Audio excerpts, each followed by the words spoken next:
So I suppose what's the question is why KUR-World is inappropriate for the Kuranda area.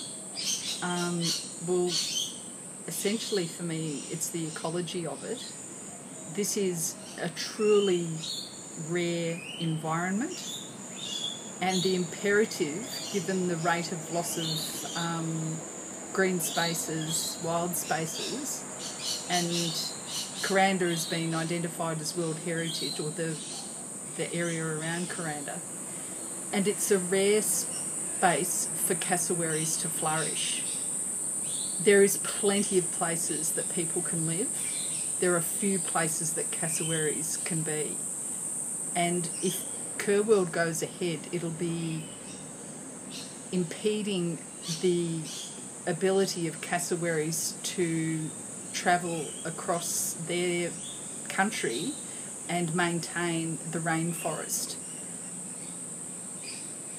The benefits, obviously, of a healthy rainforest are better documented than I could say, but it is a truism, and it's scientifically proven that we need the rainforest to keep the planet healthy and the planet to keep us healthy. If this goes ahead, it will be truly for only one reason only, and that will be for money, and ultimately we can't eat money. The work that the Kuranda residents have done so far demonstrates their commitment to this environment and to the rainforest and its constituents. When this land was initially colonised and it was taken from dare I say enthusiastically, they've come back, and decade after decade the current residents of Kuranda have gone out into that environment and replanted, cultivated the appropriate species, created environments that the birds and the animals can flourish in.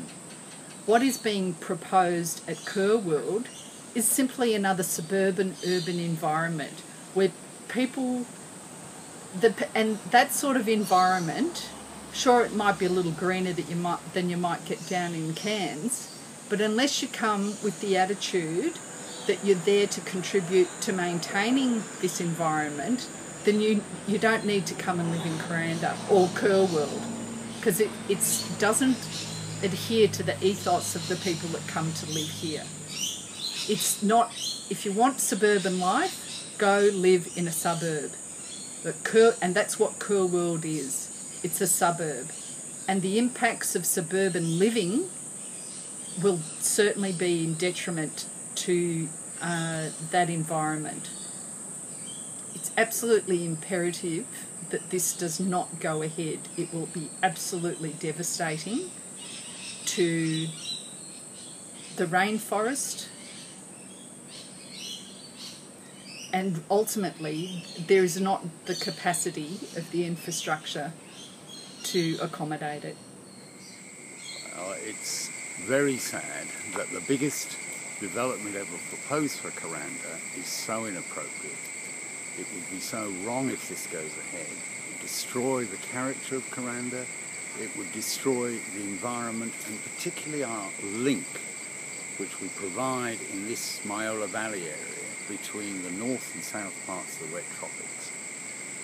In theory, having Chinese investment here is a great idea, and it would be fantastic to have some really positive involvement of the Chinese, who have a long involvement in far north Queensland, in the Kuranda area, but not this project, and probably not this developer, who doesn't seem to have a clue about what environmental sustainability is about, who really has put up a proposal that really makes a farce out of the idea of ecotourism, and which, in essence, is a proposal to rort the planning system and create an enormous subdivision that will change the character of Kuranda forever in a negative way.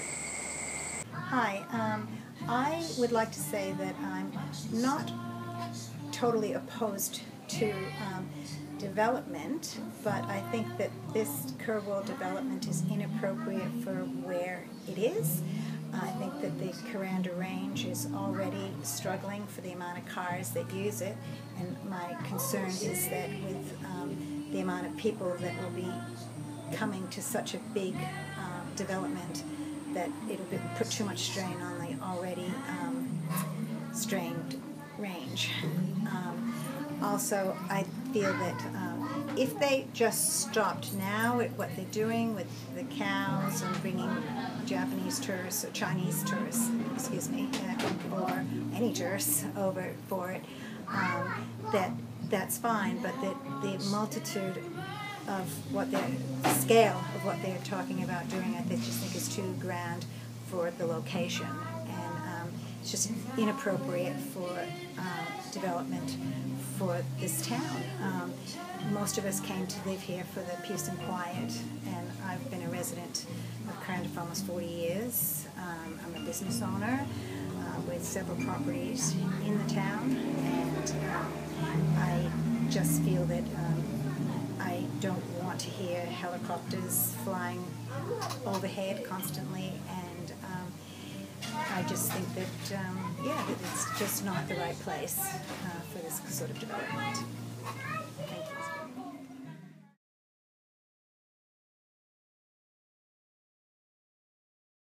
you. KUR-World, too big, wrong place. KUR-World is a huge project. It's going to have a huge fundamental impact upon Kuranda, the tablelands, and even to some degree Cairns. The Kuranda Range Road is a major issue, and we really don't know how many more cars are going to be using the Kuranda Range Road every day, but through the EIS, we think it's around between 2,000 to 3,000 cars a day. That's just one issue. Another big issue is we really don't know what the tenure status is over this site. The EIS is so poorly drafted that even the Coordinator General, if he tried to decipher the EIS and work out a tenure system for the project, even he would be baffled because it's so contradictory. Nothing makes sense. So tenure is a big issue. The Kuranda Range Road. Water is a big issue. We don't know where water is going to come from. Well, we do know where water is going to come from. It has to come from an agricultural water licence out of Lake Tinaroo. We also know that there's been no agreement with Ergon in terms of accessing power and what alignments and easements are going to be used for power. I think with an integrated resort, this is considered as an integrated resort. So the state government, in their guidelines for an integrated eco-resort or resort, is to have world-class innovative architecture and plans, and it has to be leading, a leading development in terms of sustainability, architectural, aesthetic, use of public space. None of those issues are addressed in the EIS. In actual fact, we don't even have an artist's impression of what the structures are going to look like. We do know for a fact that there's going to be somewhere between 20 and 40 structures that are going to be up to 20 metres, 20 to 23 metres high, 5 stories. That alone is going to have a fundamental issue for Myola, which is a rural area. It's going to change Myola and Kuranda into a little piece of Macau, into a little piece of Hong Kong. It's like picking up a little piece of Hong Kong and dumping it into Myola with high rises, 4,500 people in a very confined space. It's really just not. It's just not what Kuranda, Myola is all about. So it's completely too big in the wrong place. With a project of this scale, you would have imagined the public consultation process. With a project of this size and significance, you'd think that there would have been quite a robust public consultation process. In actual fact, it was a disgrace. And I still can't get my head around how public consultation never happened for an $800 million project. I think this is really a first in Australian history where you've had a project of this scale have no public consultation, no social impact. There's been no liaising with the local tourism industry or with local business owners or even with adjacent residential owners. And Kuranda is uniquely positioned in a real pinch point of the Wet Tropics World Heritage Area. It sort of comes in, it's very narrow in Kuranda, and it's actually quite an amazing spot because it's a space where throughout the last thousands of years, the rainforest has contracted and expanded and so forth. So there's quite a number of unique species in that little transition zone, which we now know as the Kuranda area. And there's things like the Kuranda tree frog, the Moyola palm, amongst other species that have just adapted to this really narrow band of unique habitat. The KUR-World project is going whack bang right in the middle of that and dissecting the Kuranda Envirolink Corridor. The EIS doesn't even address things like dogs and cats or fences or the uses of fences, barbed wire or picket fences. All those issues, there shouldn't be fences in this development, there shouldn't be cats, there shouldn't be dogs. So the whole development should be scrapped on the sole issue of there's been no public consultation, no economic valuation and the impacts that it's going to have on local business owners and tour operators, and also the impact it's going to have on local residents, and also considering the Kuranda Range Road and the impacts that that's going to have in terms of congestion with business owners further afield on the tablelands. Going through the EIS, one thing is clear is that we've estimated around 844 lots and units that will be built on the site. That makes up closely 40 to 50% of the net value of the entire project. So the proponent says that it's 600 million one day, 650 million the next day. The latest figure is 800 million. When you add up 844 units at $750,000 each, which is what's in the EIS, you're looking at $300 million of just real estate. So there's no net benefit. That isn't, just say it's 600 million and then 300 million of that is actually building units for people to live in. There's no sustainable employment coming out of that. So it's really a real estate subdivision. The resort, if it ever gets built, is in stage 3 in 2030, and that's a 5-storey high building. What is eco about it? We don't know. We don't know what's eco. In actual fact, we don't know what is eco about the whole thing. There's nothing in the whole development that yells out that it's eco. There might be some really good shower heads that have water minimisation applications. There might be some solar panels.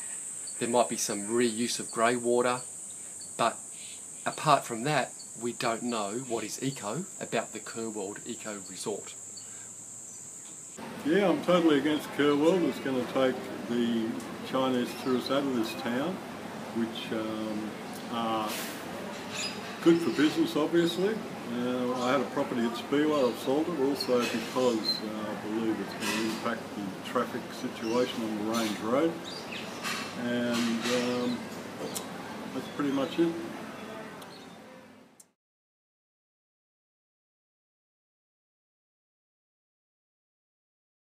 Yeah, I don't think the KUR-World project should go ahead. It's just too big. This is a small village. It's not someone's theme park. We have people who live here and have lived here for many generations. This is a chosen lifestyle that we've sought out. It's cost us a lot of our time and a lot of our money to live here and create this place that we have. And for one person with a lot of money to come along and just change that is just not fair. It's just not right. And yeah, you cannot support this. It's just, yeah, and it's like someone else choosing how you are going to live the rest of your life. Don't do it. So my main objection to the KUR-World project is that it's going to wreck all the work that we've been doing for 20 to 30 years, certainly since I've been here in that time. So all of these plants that are here in the nursery are all native plants that belong to this region. We've been planting them out for all of those years. We are now able to get the seeds and the fruit from them, and this project's going to come along and wreck all of that. It's going to negate all of that work that we've done. Cassowary corridors. The work that we've been doing for the last 30 years has been to do with trying to resurrect the existing corridors, wildlife corridors. I know I bang on about cassowaries, but cassowary is synonymous with wildlife generally. Get it right for the cassowary, you get it right for everything else. If we get our environment right for the cassowary, then we've got our environment right. It happens that we've understood that the corridor to join the north and southern sections of the World Heritage Area passes around the area that's not mapped. It in fact passes through the KUR-World site, and that's what we need to preserve. This project will annihilate that. It will just end the connection between the northern and southern sections of the World Heritage Area. I'm not sure what that means for the World Heritage listing in toto. I don't know what it means for the survival of cassowaries now that they would be, if that was to happen, they would be so isolated, each section.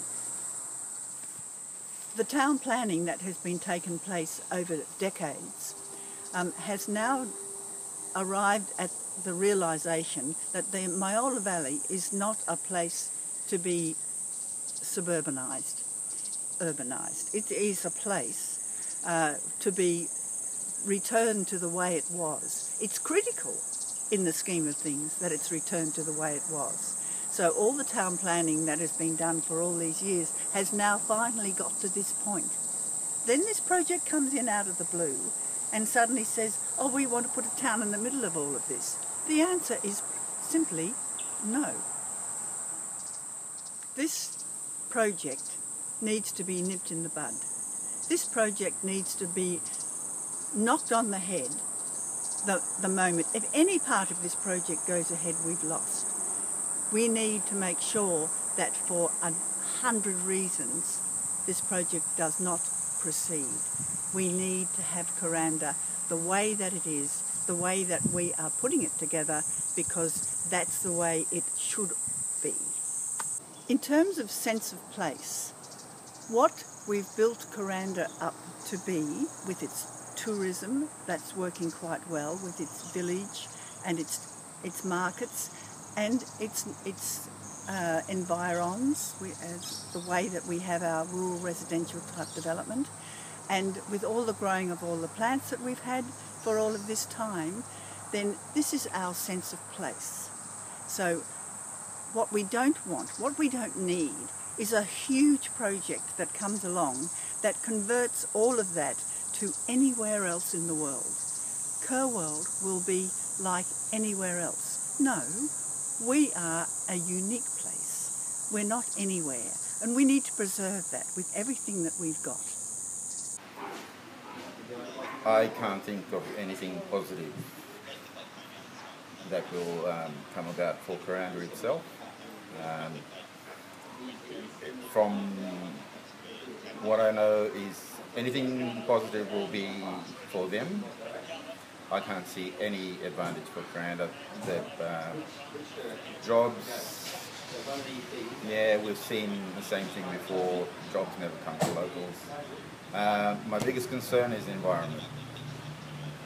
Myola Valley, all the beautiful places that have been that way for a long, long time, and already we can see the changes that are happening down through the creeks. Every time there's rain, you can see what's going on, and they're not even a quarter of the way through what they want to do. The housing, again, more pressure on the environment, pressure on resources, infrastructure. Who's paying for it? You know,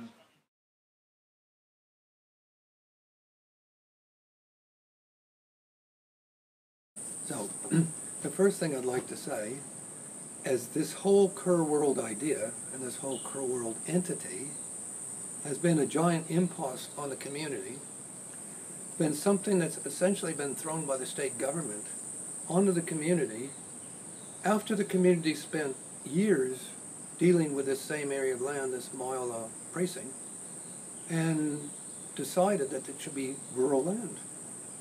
We go back into 2004 plan, this was a long time ago, when it was zoned as a mile plan, and then it was looked at again in 2007. It was rejected as being a major growth area, and was rezoned until, was going to be rezoned until the amalgamation. Then we had a tableland council that wanted to look at the plan again, and they were going to zone it rural back again. Then we had a de-amalgamation.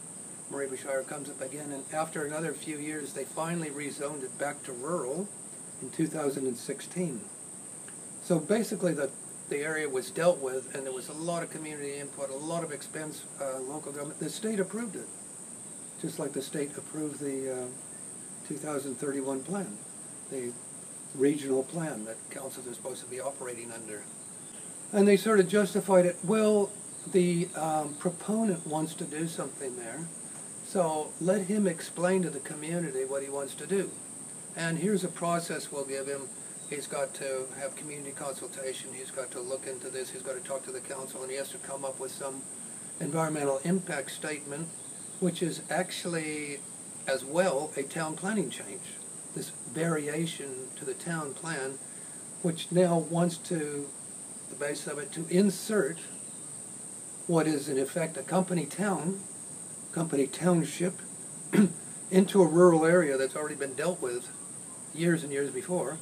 And they said, oh, well, you can sort of like talk to the community about it. So the community consultation is run by consultants that are paid by the proponent, which are really real estate salespeople. They're trying to sell the product. They're working for the company. We talk to the government, we talk to the council, and they say, oh, no, well, we can't say, no, really, let's wait till they give us the full report. So then the report comes out, which is actually hundreds of pages. The community has spent all this time looking at it, and then at the moment, this KUR-World plan is completely incomplete. It's a bit of a dog's breakfast, which makes us think that they might have just given up on it because it got so difficult, and the different pieces from different consultants were never actually put cohesively together in a logical fashion. Now, the Coordinator General, the government, and the Premier, basically, because the Premier's Department, State Development, right there, and they're giving it to the Coordinator General. He's supposed to be coordinating projects and everything. He should have never actually allowed it to go out to release to the public. Should have stopped it right there and said, no, that's not good enough, end of story. Today is an integrated resort, which is generally owned by a company or one party, which again is like a company plan, company town, inserted into your community plan, your community town plan, with pre-approvals. So when they put that in, you know, they say, okay, here it is. You've got all these pre-approvals to do this, this, and this, and we'll just stick it in there. And how long does it run for? Well, we don't know. It could be 20, 30, it could be 50 years. They might have all these approvals. Some may never expire, for all we know. So they can sell those things on, etc. Now, with KUR-World, it's supposed to be an eco-resort, which has moved over to a farm attraction, so it's not even what it was originally supposed to be, highlighting the environment here, the World Heritage values and so on. But we don't know what type of tenure it's going to have. We know that they want to sell units. We know that they might want to sell some freehold land. But if it has the body corporate type arrangement with strata title and group titles, they can close the front road if they wanted to. It's all private. And so that is all the rules that apply in a situation like that are basically controlled by one company. That company might sell strata blocks, but just like with units or with a group title, you have a body corporate which manages it and controls the infrastructure, charges its own rates, your body corporate fees, has a board and has a structure and talks about strategies and develop for maintaining the common property. In that case, that's a company town. That's the arrangement of a company town. One company owns the town and controls the rules and regulations where it goes in. How much access to the public? We don't know any of this, but we can be sure that they're going to be looking after their interests first. And I think they voted that this is the second most important World Heritage Area. And what we saw with Bill Lawrence's statements was that our area here by other scientists, by other biologists, was put at the 6th or 7th most valuable. So the ICUN itself has increased that and given us more value. So if we look at the Declaration of World Heritage, this is not an easy thing to put forward and have accepted by the world body represented by all the other countries in the world. So you have to have the very best research and proof by a variety of scientists and biologists and cultural people, archaeologists, the whole thing for the cultural nomination that went in there and was accepted as well. So there, World Heritage was set up because people understand that you cannot allow something of great value to be determined by a small amount of people. The more people that have control and interest and are stakeholders, the more important it is and the more strong you make the rules so that nobody can break it up for their own interest. And then you have our endangered species legislation. Oh, the cassowary is put on the endangered species list. This is a worldwide list. It's to, again, put pressure on all the players involved, governments, developers, landowners, everybody, to say, look, these endangered species are recognized worldwide as being essential value to protect. But you have to do something. You actually have to make an effort. So we might have cassowary habitat, but we can put houses through it and so on. And what we'll do is we'll put a speed bump on the road. That's what they've been doing. So really, in the end, yes, it gets up to the individuals and the next generation that comes along. Nothing happens without constant sort of oversight, management, watching. So we can't sign anything and say our cassowary is protected or the World Heritage is protected. It has to be managed. People have to put commitment in it, and they're going to make sure that it's managed under the charter. Which it was set up for was to actually look at the good side of human nature, the caring, the protective side, as opposed to the greedy, individualistic, rather bad, dark side. That's what it's all about.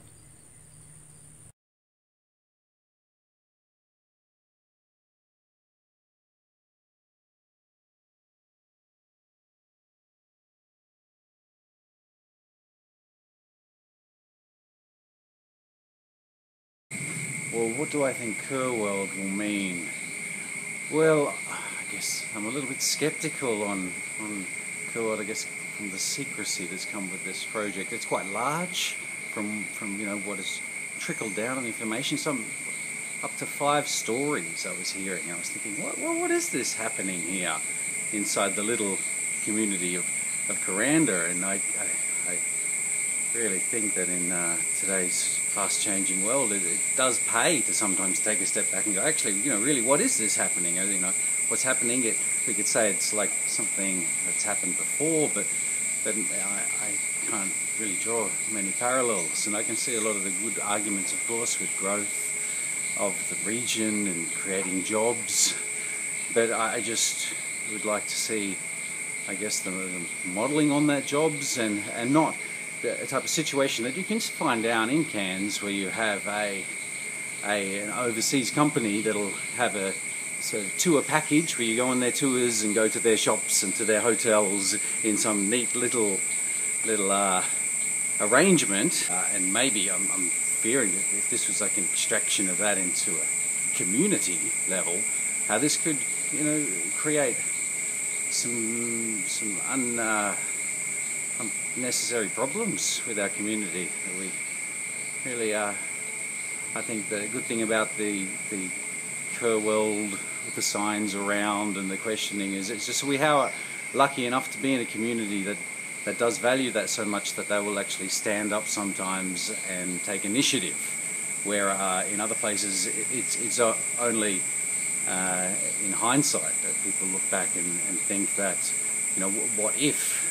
We just could ask ourselves in this changing world, how many years before a walking track would have been equally as valuable. When we look down at places like Tasmania, their big epic tracks and stuff, if we had that not as a road today and perhaps as a walking track, then, you know, it's the what ifs, and I'm really interested in those, and that's why I'm happy to be part of the debate conversation. Thank you.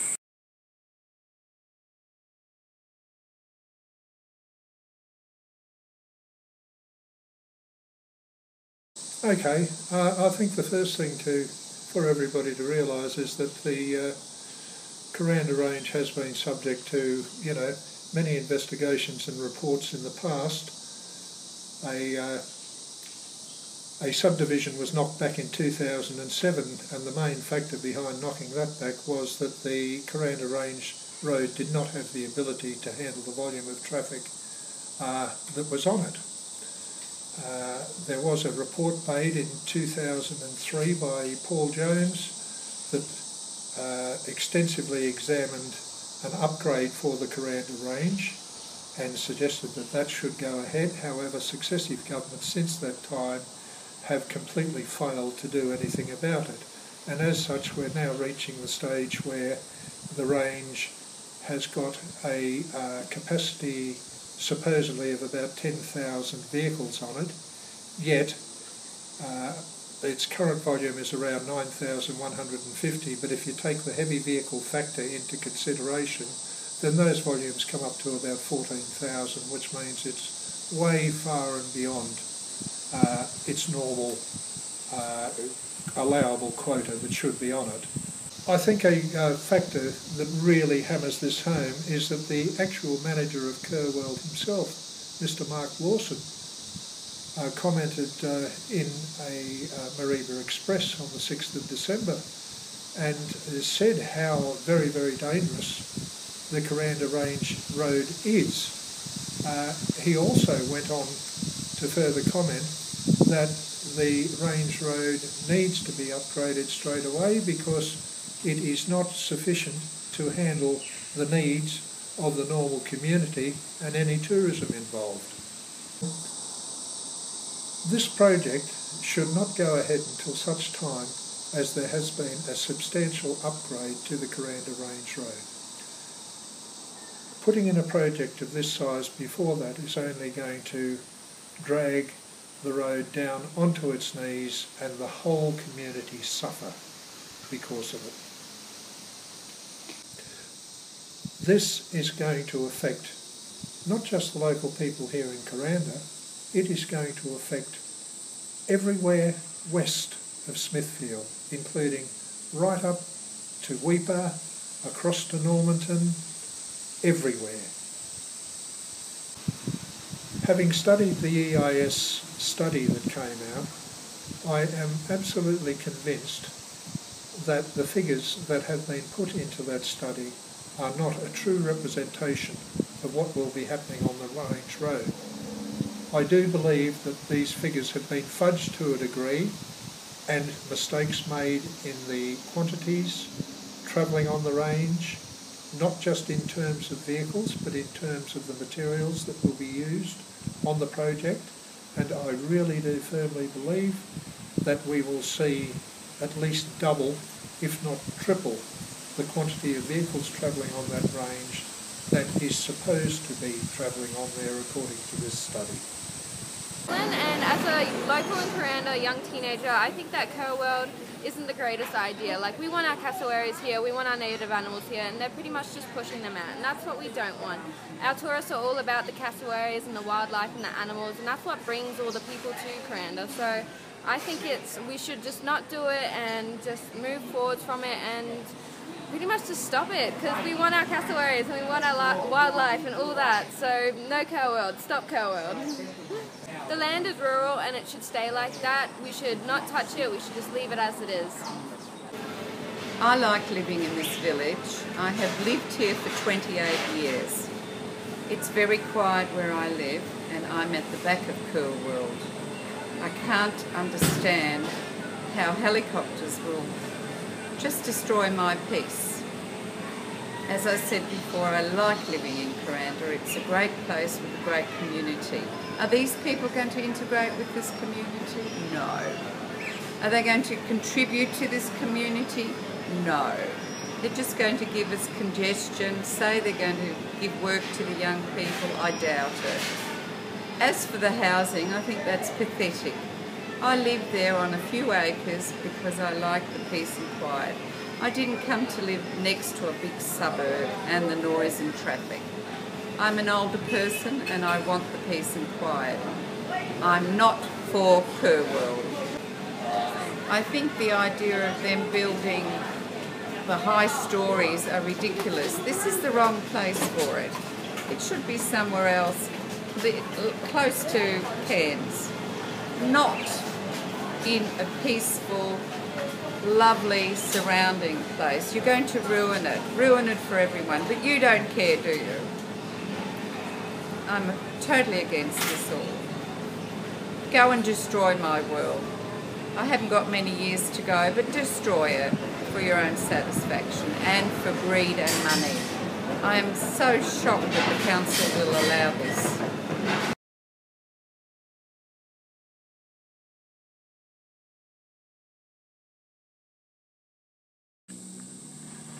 I love that peace and quiet of Kuranda town.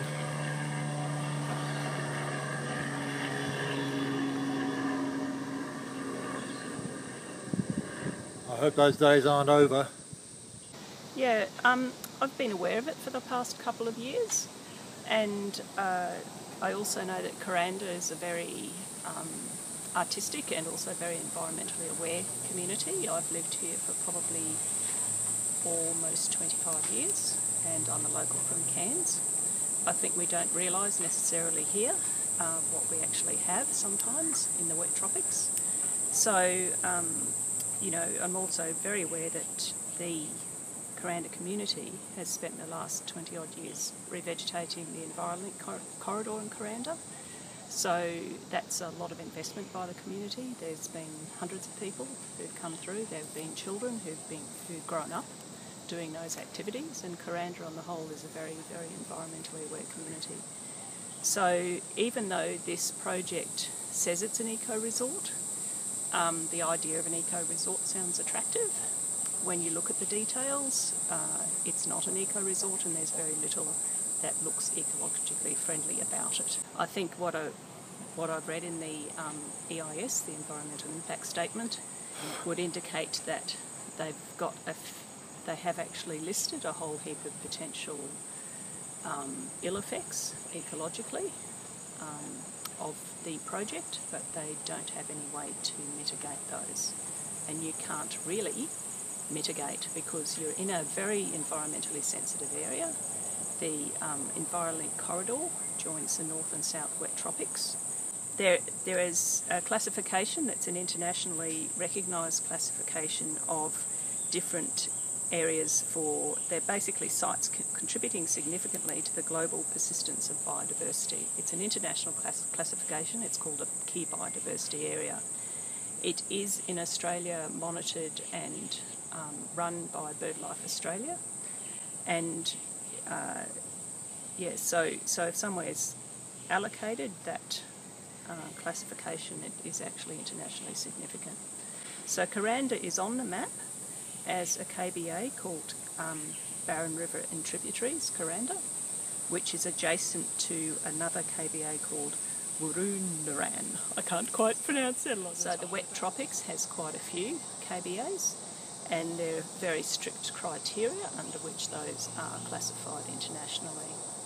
So I guess as someone who has grown up locally and also who has lived in Kuranda for the last couple of decades or so,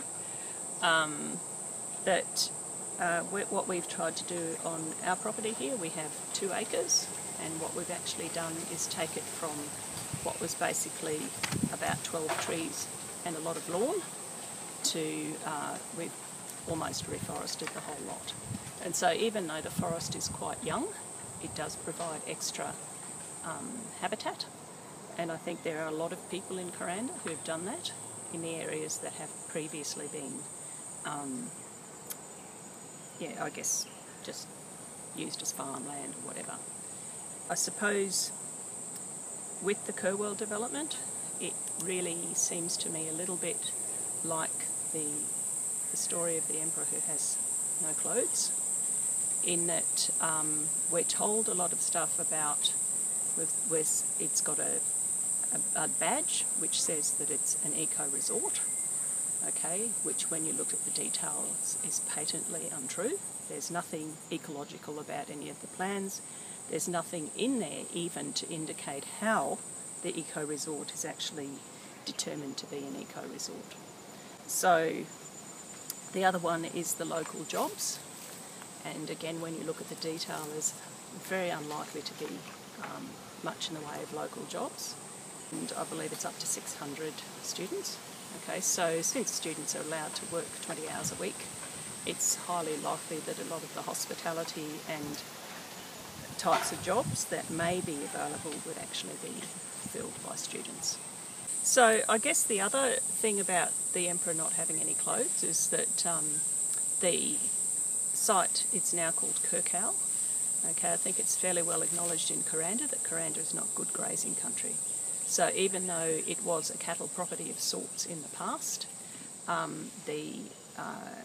it's not good grazing land, and basically the cattle that are on the property, from what I have gathered, actually are fed, so they're feedlot cattle because the property can't support livestock very well. So, you know, that whole, you know, is it a cattle property, the KUR-Cow thing, the KUR-World planning, the clearing that was done without permissions prior to anybody being aware that anything was going on, the dam that was built illegally prior to anyone being aware what was going on. A lot of us were wondering for months what was burning. So that was the trees that they cleared, which apparently is somewhere between 50 and 60 hectares according to their estimations, though I'm not sure what the actual figure is. So, you know, I think with Kuranda, Kuranda has a pretty strong and varied community. It has a lot of artists. A lot of people, one way or the other, will make their living from the fact that we have from our environmental values. Okay, so we're not going to benefit from destroying those environmental values, even for those people who are not particularly interested in ecological values. They still make their living from them, whether they recognise that really or not. The other thing that I think is really interesting is looking at the Queen's Commonwealth canopy and seeing whether Kuranda might be a good area, and not only Kuranda but the entire wet tropics might be a good area to come under the Queen's Commonwealth canopy for extra protections, but also for the extra recognition that that would give to the area and give to the entire wet tropics, which is actually what the value is in this area. So, you know, and I guess, you know, people don't really realise that Kuranda is not necessarily always a particularly pleasant environment. It can get very hot, it can get very wet. We have problems with the range road. If it rains for 2 weeks in a row, because the range is made of shale, it starts to slide. Okay, so regardless of the issues with traffic accidents, which can block the range very easily, you know, sections of it can actually slide down and block the road, sometimes for significant periods of time. We've also had bits of the road disappear sometimes, and the road is known to be very close to its carrying capacity at the moment. So I have driven for the last 20 years up and down the Kuranda Range 5 days a week to go to work, and I'm very familiar with the traffic problems there. And the traffic problems on the range are one thing, but this is also going to add greatly to the traffic problems on the highway from Smithfield into Cairns. It's also going to affect the traffic on the highways on the tableland as well, which are getting busier and busier. So I think, looking at those infrastructure issues, it's really important to consider what kind of infrastructure is going to be needed to support something like this. And basically, it's really big. It's not ecologically friendly. If they want to build an eco-resort, why not build an eco-resort? Make it a lot smaller, forget the residential developments. The high-density residential developments are not an eco-resort. None of that's ecologically friendly. None of it comes under anything much. And, when you look at it, at the way that it's being sold and promoted, it really, really is very deceptive, and it's really a housing development. And that's the bottom line. And most people who start to have a look at the detail actually come to that conclusion very, very rapidly. So I think its disguise has been blown. We know that the Emperor has got no clothes. The KUR-World development is planning to access their property via our track that comes in from Myalla Road. At the moment it just looks like a dirt road, and if they wanted to widen it to a 2-lane road, they would have to encroach on the property to my left. So cutting out banks and cutting down all the rainforest trees that have grown in this area. It would destroy our livestock completely, as with 6,000 cars planned to be entering the property in a few years' time. All they were going to do was put up a fence to stop, I suppose, the fumes and the noise to entering our property. A lot of glass windows in our house, and as it is on a slope, putting up a fence would be negligible. Now, not only is our property affected, but the property next door, because they would have to lose part of their land to put through a 2-lane road. This access road crosses several creeks. It may be a designated road according to the council, but back in the 1800s it was probably only used as a track. We've been here for 42 years. In that time, in 1988, the road was changed. Originally, the main highway came through Kuranda, because such a great amount of earthwork would, cause chaos. And it would be terribly interesting to know how we would access our property while this was actually going on. Not only that, if once it was built, our lifestyle would be totally ruined, the trees would be removed, the ambience of this beautiful place would be lost, and the noise pollution would be extensive. Plus our privacy would be destroyed completely.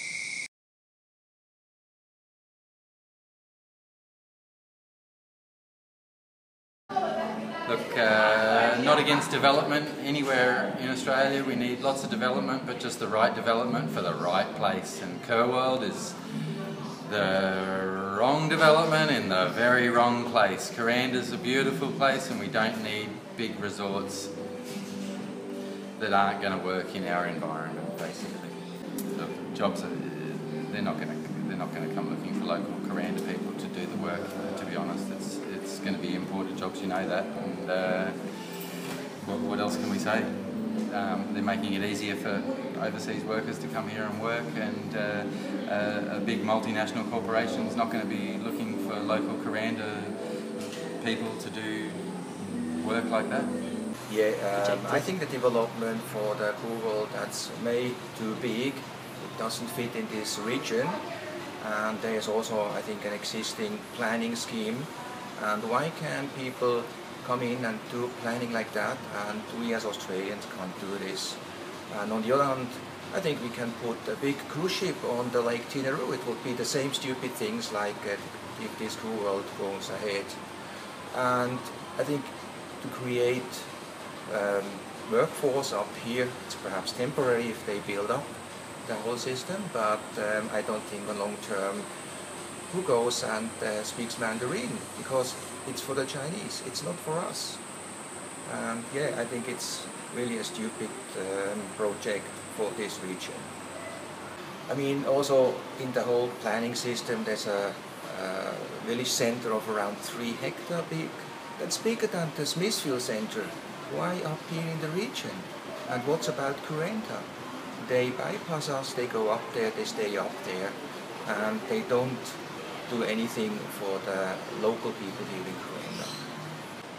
The EIS for KUR-World is huge concern for the people in the Kuranda community.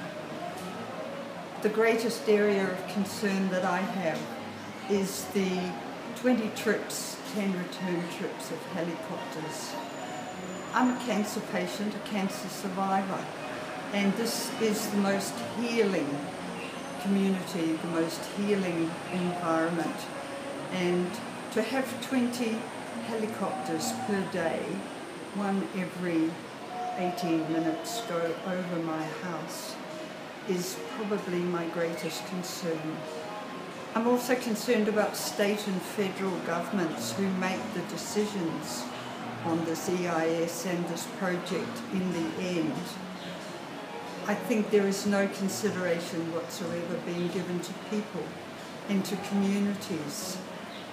There's totally, every time anybody talks about anything, it's about jobs and growth and the economy.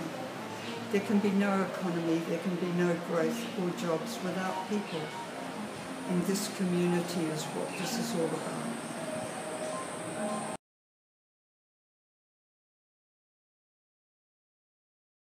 So I'm Jamie Dij, my real name is Jean-Marie Mounier. I come from Nice, the French Riviera, and I discovered Kuranda in '93.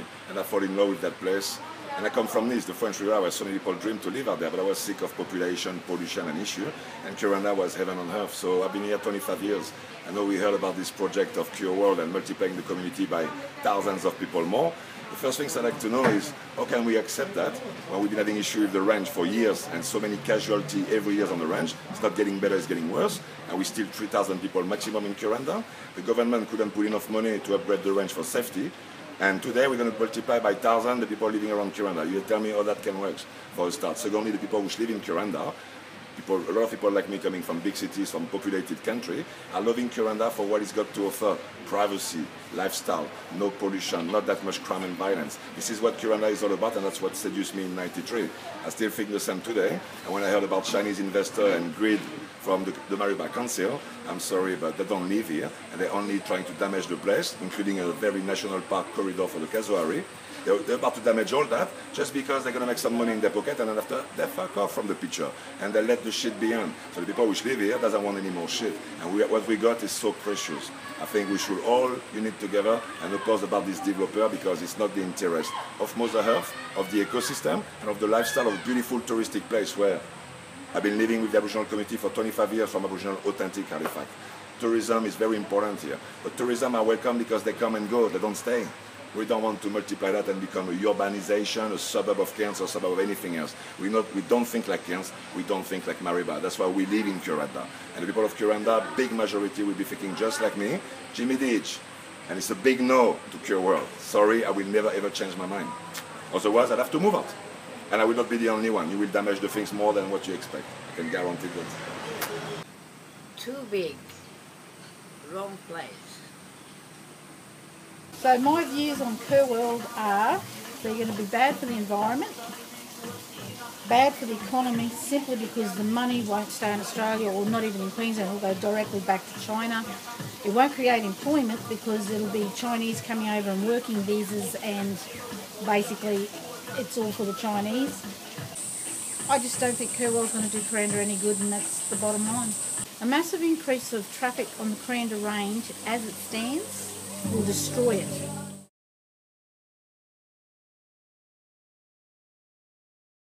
What do I think of KUR-World? It's been a very opportunistic development proposal by a an overseas developer coming into our community that's seen a very lucrative opportunity to cash in on a beautiful little area that has many special values about it, that is both community and environmental values that people cherish in this area. And I think this proponent has found loopholes within our laws that's enabled them to come in, and great opportunity to cash in while our laws still remain so slack that allow this to happen.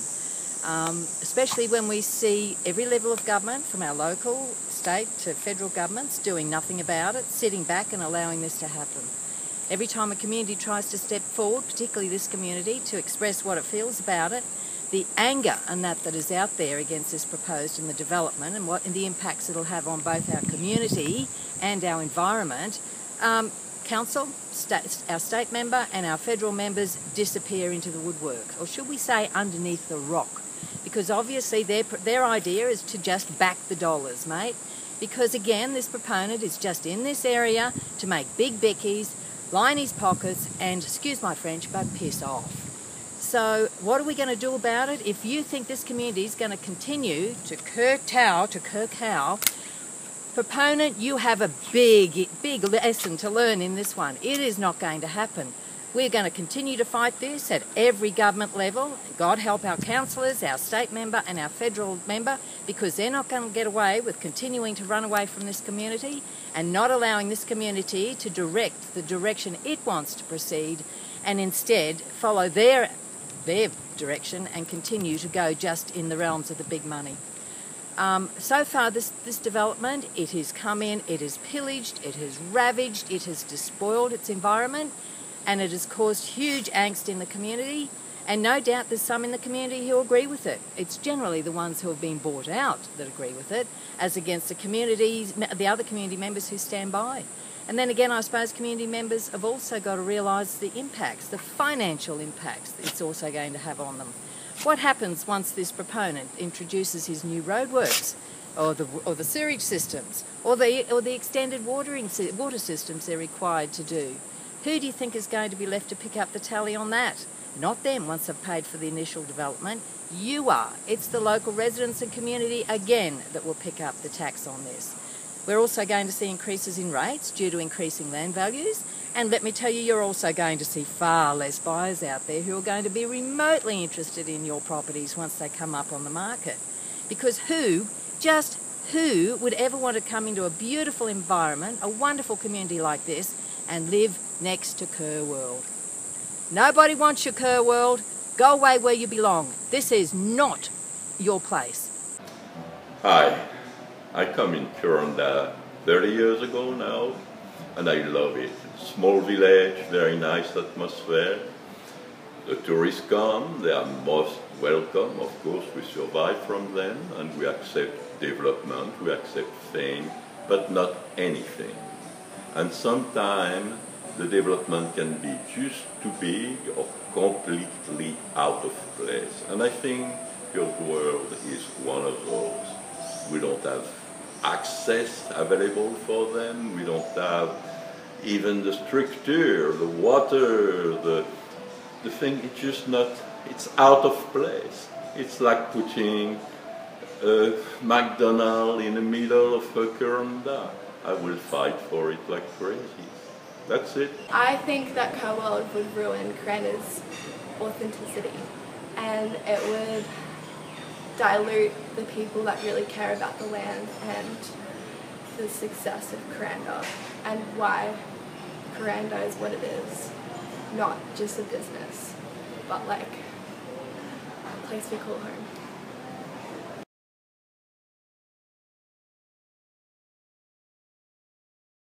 So one of the things about Kuranda is that it's situated in World Heritage Rainforest, and the impacts of urbanisation here are already being felt. The amount of roadkill I see on the roads is increasing all the time, and regardless of how it's done, an extra 1,500 visitors every day is just going to absolutely destroy the wildlife on the roads. One of the other things, of course, is the range road. The range road is already you have to allow plenty of extra time for delays and for safety.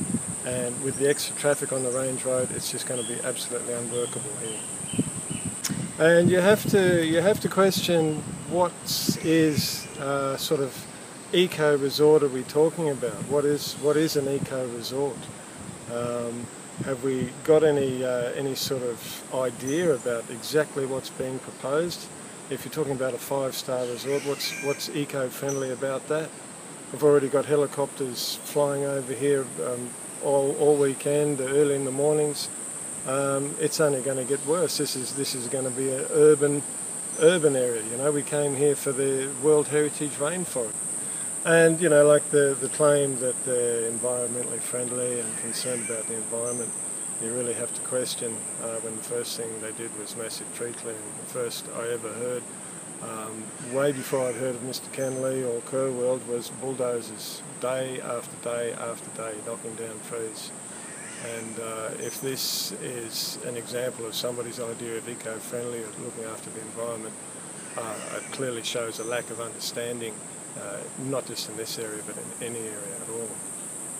A corporate village. Tony's dreaming. Yeah, this is World Heritage Rainforest. This is not the place for urban development. Leave it rural. Leave it. Even protect it more. It needs to be recognised as what it is, which is absolutely vital. World Heritage Rainforest. Yeah, I think it's not going to suit the rainforest really, because it's called KUR-World. It's not really KUR-World. Yeah, and too many people will be up here, and Kuranda's not going to be what it's actually should be. You know, business will anyway not have any business with them, because they will go up there. The Chinese, they don't bring any business to us.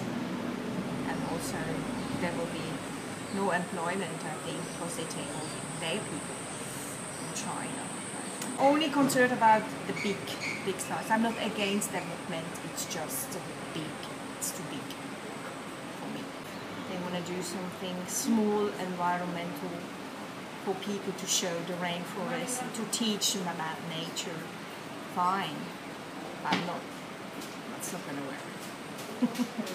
Kuranda can't support a place that, you know, that size. You know, like just that we're hard enough as it is, you know, coming up and down the range, and the infrastructure's not here to do it, as far as I'm concerned. And why call a place KUR-World? It's got nothing to do with Kuranda. Not on. We can't support it. And, you know, for a place that big, they need the water, they need the sewage, they need, you know, even the area can't support it. You know, like we have enough problems coming up and down the range as it is. To me, the town itself is perfect as it is, and we living in the rainforest. We don't need all that bullshit.